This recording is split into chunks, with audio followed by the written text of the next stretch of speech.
Apple stores still have good stock of the new iPad. Verizon iPad supports AT&T's 3G and 2G networks. This American Life Retracts, the Foxconn episode. Mountain Lion Beta 2 is out, and AT&T drops their throttling case appeal. It's Monday, March 19th, 2012, and this is iWake. I'm Tim Chaten, and this is what's going on in the Apple world today.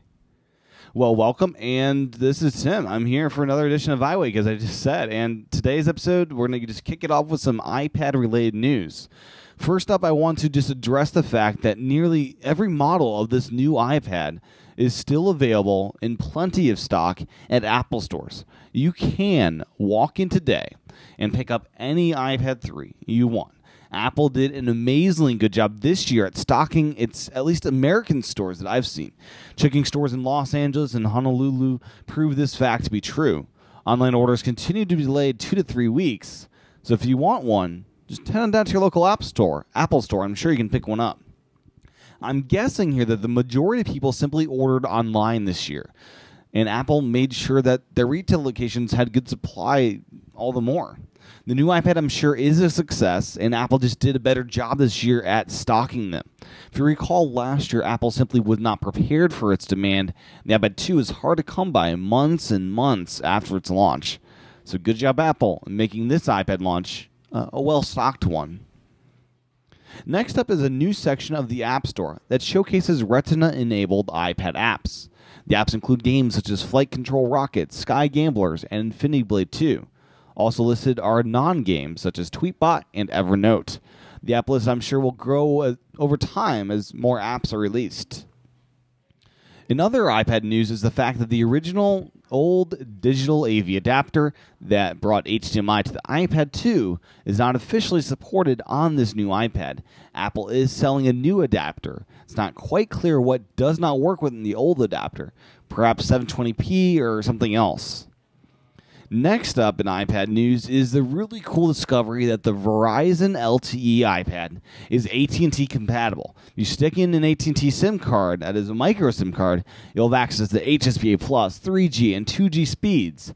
LTE is not compatible, but AT&T's fake 4G works, and, with that said, what cities even support AT&T LTE?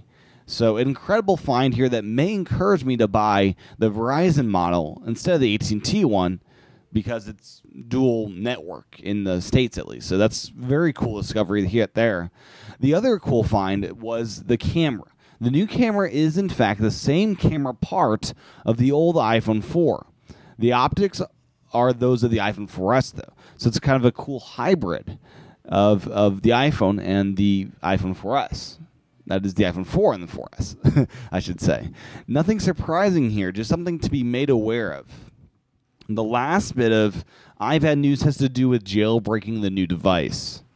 It appears that the device has already been jailbroken by some hackers, but the jailbreak is not consumer ready.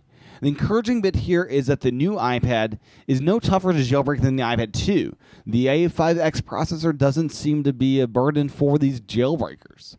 I'll let you know when an official jailbreak comes out.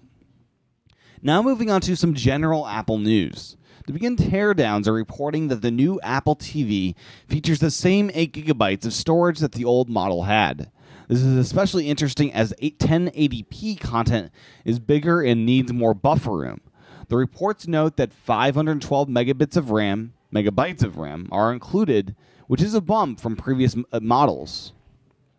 The other notable general Apple news story today is a fairly big one.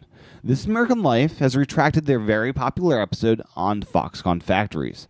The retraction occurred on the day of the new iPad's launch. The website has now put up a new episode 460, entitled The Retraction. The episode was retracted after its claims were discovered to be fabrications. The Marketplace's China correspondent Rob Schmitz discovered the fabrications and shares those lies with everyone in episode 460.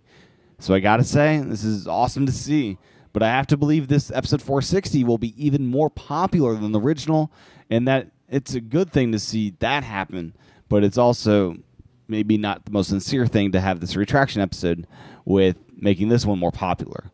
So I'm not sure how I feel about this, but overall great, as having lies out there about Foxconn is never a good thing. Now on to some Mountain Lion news. A new beta has dropped for developers. It adds a number of things, including Safari tab syncing through iCloud that I would expect to arrive in iOS 6 to match that of what Chrome is already doing. Also included in the update is a new privacy setting that asks you when an app accesses your contact book. The other notable addition in this beta is that of the Reminders app. Now they're location aware, even on the Mac. The Mac can now add locations to be alerted at, and alerts sound off based on Wi-Fi location. It knows where you are based on Wi-Fi. A nice enhancement that should unify the Reminders experience. The beta is available right now to registered developers. Now on to the closing story of the day, and that is the fact that AT&T has dropped its appeal of their throttling case.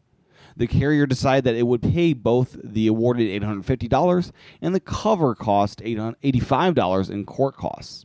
AT&T didn't give a reason to why it declined to contest the complaint, although the increasing media attention may have compounded the situation. I am surprised the company didn't drop this any faster than they did. The more this case went on, the more bad press AT&T got. Congrats to Svarcelli. This is a great win, and hopefully others can learn from you and do the same. Well, that's what's going on in the Apple world today. If you like this show, please head on over to iTunes to leave a review. And don't forget to subscribe to iWake Again over at iWakePodcast.com/again.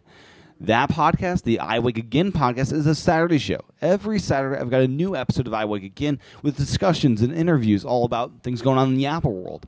I've got a new episode on the main page of iWakePodcast.com if you're interested to see what those sound like. So I've got last week's episode as a sample for everybody to just get a taste of it. I do this every once in a while, so enjoy, and I hope everyone can sign up. iWakePodcast.com/again. Your financial support in this endeavor is needed and greatly appreciated, so thank you so much for those that have subscribed. Join me tomorrow for another edition of iWake. Aloha.